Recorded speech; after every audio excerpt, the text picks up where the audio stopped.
শাকিব খান অবশ্যই দেখতে স্মার্ট, অবশ্যই হিরোরিজম তার চেহারার মধ্যে, তার ফিগার বডি অবশ্যই এটা আছে। অভিনয় কিন্তু খুব ভালো করে সে, যে আমাদের বাংলা চলচ্চিত্রের কিন্তু শাকিব খানই কিন্তু এক নাম্বার।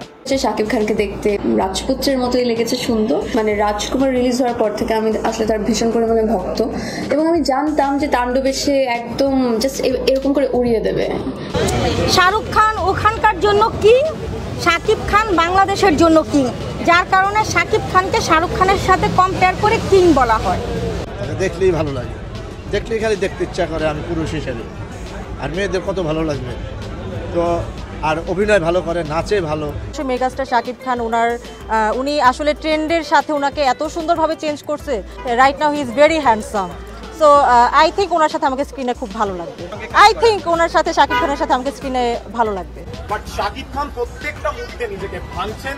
তুফানে একরকম ছিলেন, পর্দাতে একরকম ছিলেন, তাণ্ডবে যে শুধু লুকসই চেঞ্জ হয়েছে তা কিন্তু না, লুকসের সাথে সাথে সে তার অ্যাক্টিং রেঞ্জও বাড়িয়েছেন এবং চেঞ্জ করেছেন অবশ্যই। শাকিব খানের প্রিয়তমা দেখার পরে থেকে আমরা শাকিব খানের ফ্যান হয়ে গেছি। এরপরে আপনার তুফান, বরবাদ সবগুলোই দেখা হয়েছে, তাই সেই অনুযায়ী এবার তাণ্ডব দেখতে এসেছি। কেমন লেগেছে শাকিব খানের অভিনয়? কেমন লেগেছে? একটা ডায়লগ দেন।